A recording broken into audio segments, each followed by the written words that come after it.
Gadis ini memegang tulang untuk memberi makan ular. Yang membuat orang heran adalah ular ini makannya dengan sangat baik. Jika Anda perhatikan lebih dekat, tumbuh ekor anjing berbulu.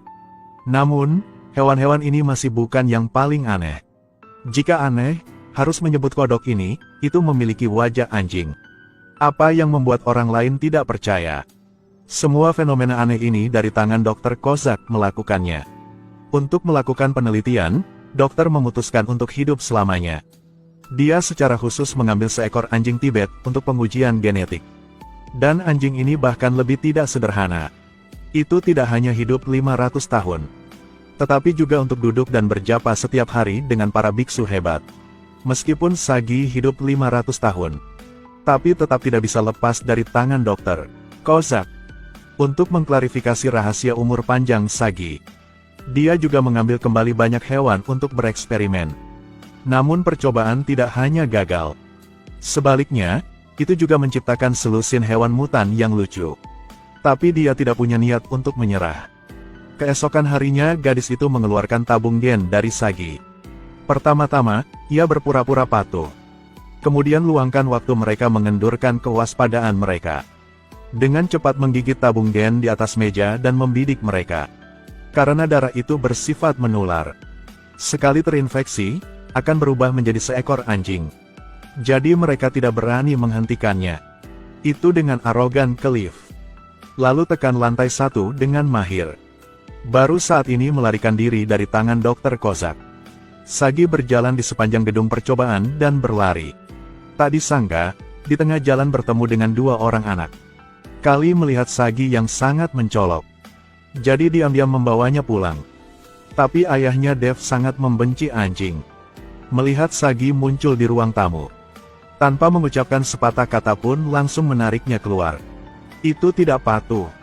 Sebaliknya, itu malah menggigit tangannya. Seketika gennya masuk ke tubuh Dev melalui pembuluh darahnya. Pak Dev masih belum menyadari perubahan pada tubuhnya saat ini. Dia dengan marah membawa Sagi ke stasiun pengumpulan. Tetapi ketika dia bangun, Dev bertingkah sangat aneh. Dia mandi tapi tidak menggunakan handuk untuk mencucinya. Tetapi goyangkan badannya untuk memercikkan air keluar. Saat meminum air, gunakan ujung lidah untuk menjilat setiap tegukan. Yang paling mengejutkan saya adalah tidak makan nasi dengan sendok. Dia menundukkan kepalanya ke mangkuk makanan. Serangkaian manipulasi yang membingungkan ini membuat Josh terlihat bodoh. Tidak hanya gitu saja. Dia bahkan tanpa sadar menjulurkan lidahnya. Lidah ini sepanjang lidah anjing. Bahkan pergi ke kamar mandi, dia juga harus mengangkat kaki tinggi-tinggi. Serangkaian tindakan berubah menjadi anjing. Membuat Dev menyadari ada yang salah dengan tubuhnya. Jadi dia segera berlari ke stasiun pengumpulan untuk mencari Sagi. Tanyakan padanya mengapa dia menggigitnya. Sagi menatap Dev dengan polos. Namun, saat ini gen Sagi telah sepenuhnya selaras dengan sel-sel tubuh. Dalam sekejap ia berubah menjadi seekor anjing. Yang lebih aneh lagi penampilannya sama persis dengan Sagi di dalam kandang. Belum menunggu dia untuk melihat perubahan dalam tubuhnya. Seorang pria dengan alat untuk menangkap anjing di tangan berjalan ke arahnya. Tapi Dev berubah menjadi seekor anjing. Gerakannya secara fleksibel melalui selangkangan dan melarikan diri. Dia masih tidak menyadari dia berubah menjadi seekor anjing sekarang. Dia berlari dengan gembira di jalan. Sampai dia melewati layar tampilan. Dia baru saja menyadari anjing di layar. Gerakan anjing dan pria itu sama. Dev mengira dia sedang bermimpi. Jadi dia perlahan mundur. Dari jauh, bergegas menuju cermin. Ingin menabrakannya untuk membangunkan dirinya. Akibatnya, belum bangun dari mimpi, giginya hampir patah. Baru sekarang dia menyadari bahwa dia sebenarnya telah berubah menjadi seekor anjing. Dev berubah dan bergegas ke rumahnya. Dia menggunakan hidungnya untuk membunyikan bel pintu. Tetapi Putri Carly pada dasarnya tidak tahu bahwa anjing di depannya adalah ayahnya. Dia pikir Sagi kembali. Karena untuk membuktikan identitasnya, Dev berlari ke ruang tamu. Dia menjatuhkan papan huruf kayu. Gunakan cakarnya untuk memilah kata-kata, "Aku ayahmu." Tetapi anak-anak bergegas berpikir dia menyebabkan masalah. Jadi mereka mengumpulkannya. Carly sekarang mengira dia anjing nakal. berniat membawanya kembali ke penampungan hewan. Dev bingung sejenak. Untuk gadis itu melepaskan ide ini. Dia dengan fleksibel berbaring di rumput agar mencoba terlihat imut. Baru bisa menghilangkan risiko dikirim ke penampungan hewan. Di saat yang sama, gadis berkacamata itu juga pergi ke penampungan hewan. Dia memberitahu penjaga bahwa anjing ini milik rumahnya. Begitu saja, Sagi dibawa kembali ke lab. Juga terkunci dalam sangkar besi. Kali ini, lebih sulit melarikan diri daripada pergi ke surga. Malam itu Dev menemukan cara untuk membuktikan dirinya. Dia pergi ke ruang bukunya. Lalu mengambil pensil di mulutnya untuk mengetik kebenaran. Tapi Carly bergegas menutup komputer. Dev sangat tidak mau tahan lagi. Kemudian dia melakukan teknik memakai kacamata yang bagus. Dia ingin menggunakan ini agar anak-anaknya mengenalinya. Tapi mereka mengira Dev dari sirkus. Rebecca menganggapnya menyedihkan. Jadi biarkan dia tidur di garasi. Karena suaminya tidak mengizinkan anjing tinggal di kamar. Tidak tahu bahwa anjing di depan matanya ini adalah suaminya. Tunggu sampai keesokan harinya Dev kembali menjadi manusia. Dia pikir kemarin hanyalah mimpi. Jadi pergi dengan istrinya ke pertemuan orang tua. Tapi sambil berbicara selama setengah jam. Kemudian di luar jendela seekor kucing memprovokasi dia. Siapa yang bisa menahan ini? Dev tidak mengatakan sepatah kata pun dan bergegas datang. Tapi bagaimana bisa dua kaki mengalahkan kucing berkaki empat? Jadi Dev menggunakan lengan dan kakinya. Sekarang kucing itu berlari melewati pagar hijau. Dev segera melompat. Menabrak pagar dan dedaunan beterbangan liar. Berlari gila-gilaan mengejar. Lelah berlari, gunakan lidahnya untuk menjilat air tempat keran menyembur. Tunggu sampai suhu tubuhnya turun. Dia terus mengejar kucing itu. Melihat wanita tua menghalangi jalannya. Dev masih bergegas maju seperti itu.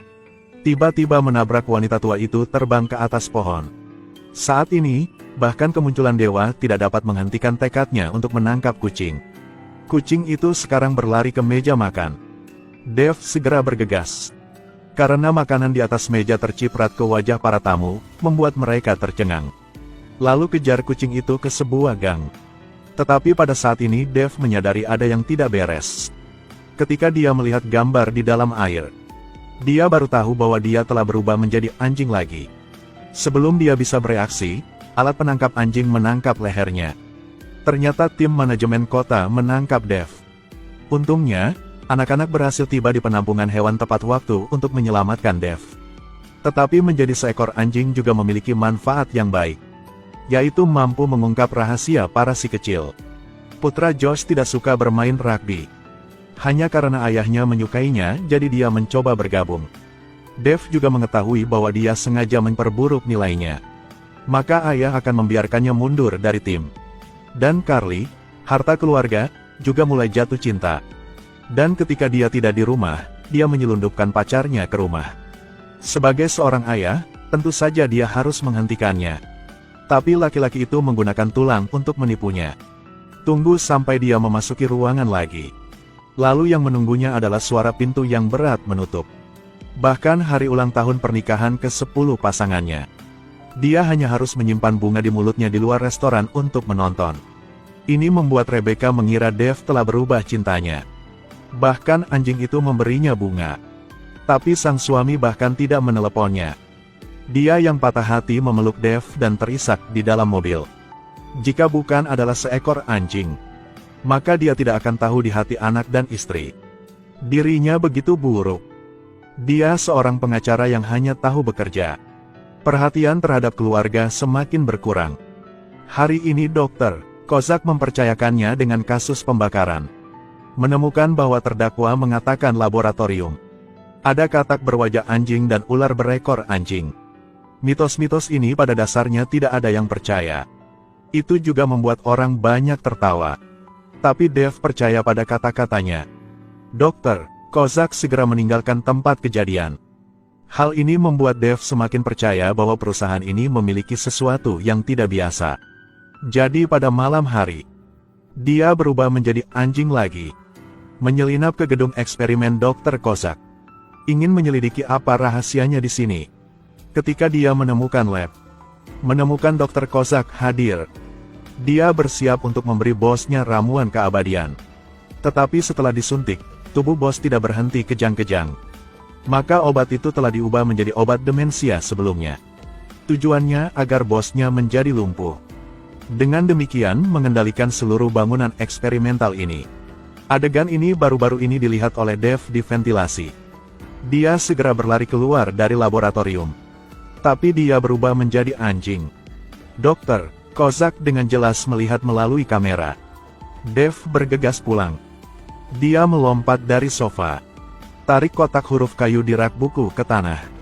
Sebelum anak-anak datang, Dev akhirnya menggunakan kakinya untuk membentuk kata, "Aku ayahmu." Ini mengejutkan anak-anak. Ayahnya adalah seekor anjing.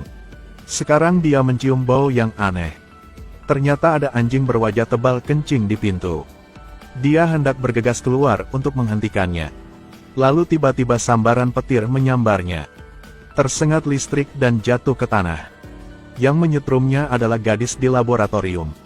Begitu saja, Dev dibawa kembali ke lab. Dokter Kozak berniat menggunakan berbagai alat untuk menyiksanya.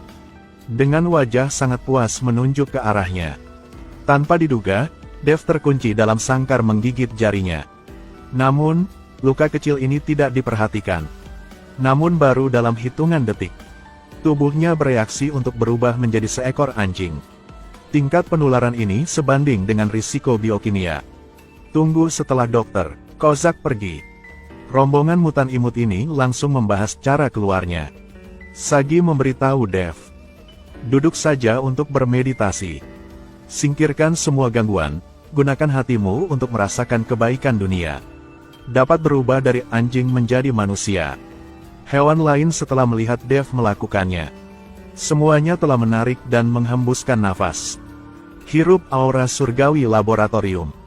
Dan bulu Dev juga berangsur-angsur berubah. Dalam teriakan katak, dia akhirnya berubah menjadi manusia. Tapi masalah baru muncul. Bagaimana cara keluar dari kandang ini? Sekarang dia melihat kunci tergantung di lemari. Dev segera menggunakan kecerdasannya. Perintah hewan untuk datang ke dalam kontak dengan satu sama lain. Monyet menggunakan seluruh kekuatannya. Memecahkan sangkar ular. Ular di dalam sangkar mengikuti kabinet dan memanjat. Menggunakan kepalanya untuk memasukkan gantungan kunci. Maka gunakan kecerdikannya. Meletakkan kunci di tangan Dev. Dengan rencana ketat Dev, mereka akhirnya keluar dari kandang. Dev membawa hewan-hewan ini satu persatu keluar dari ventilasi. Hendak membawa mereka keluar dari lab gelap ini tanpa matahari. Ketika dia hendak memanjat, lalu tiba-tiba arus listrik mengalir ke membuatnya sakit. Membuatnya ragu tentang kehidupan ini. Ternyata gadis itu mendengar suara itu dan berbalik.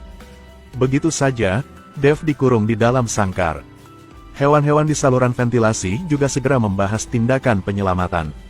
Hanya melihat monyet mengikuti badan ular itu diam-diam turun dari saluran ventilasi. Kemudian ketika gadis itu memperhatikan Dev, sejenak, biarkan mereka mengalami rasa sakit yang membuat kepala mereka mekar. Monyet itu dengan bangga menunjukkan penampilan penuh kemenangan. Sepertinya menikmati kenikmatan. Dev keluar. Segera membawa gombalan hewan tersebut ke dalam mobil menuju pengadilan. Bermaksud untuk mencela percobaan tidak etis dari Dr. Kozak. Tetapi hewan-hewan ini belum pernah melihat dunia luar sama sekali. Mereka menjulurkan kepala dengan rasa ingin tahu satu persatu. Namun ketika mereka setengah jalan ke pengadilan, ada kemacetan parah di depan. Dev yang gesit meninggalkan mobilnya. Di bawah perlindungan kendaraan, dia berubah menjadi anjing lagi. Dev seperti kuda liar dengan tali kekang liar. Hanya melihatnya berlari bebas di atas mobil. Kemudian melompat turun dari jembatan. Mendarat dengan tenang di atas bus menuju pengadilan. Dengan bantuan bis, Dev akhirnya berhasil sampai ke gedung pengadilan. Diadili. Dev segera mencela dia atas rencana Dr. Kozak. Mengatakan saat melakukan penelitian dia melecehkan hewan. Dia tentu tidak mengakuinya. Lalu keduanya terlibat pertengkaran hebat. Perilaku kedua belah pihak menjadi semakin seperti anjing. Mereka hampir menggigit satu sama lain. Dokter Kozak akan mengungkapkan identitas aslinya sebagai seekor anjing. Saat ini hakim menghentikan perilaku mereka. Bahkan memanggil polisi untuk menyeret Dev keluar. Tepat saat dokter, tokoh Kozak yang hendak tidak bersalah akan dibebaskan. Lalu Dev bergegas masuk dengan tongkat polisi. Dia melemparkan tongkat itu ke udara. Pada saat ini, dia tidak bisa menekan instingnya. Adegan ini mengejutkan para pengacara. Dokter, Kozak bahkan mencoba menjelaskannya pada dirinya. Tapi semua orang di sekitar terkejut melihatnya. Dia melihat ke belakang. Menemukan bahwa dia telah menumbuhkan ekor anjing. Kali ini sangat sulit untuk dijelaskan. Dia akhirnya tertangkap. Dan Dev pun mendapat simpati dari keluarganya. Maka masalah datang. Jika Anda memilih gen mutan, apakah Anda ingin menjadi monyet atau ular? Toh saya memilih kodok. Karena kodok ingin makan daging. Bagaimana mengatakan itu? 那句话怎么说来着？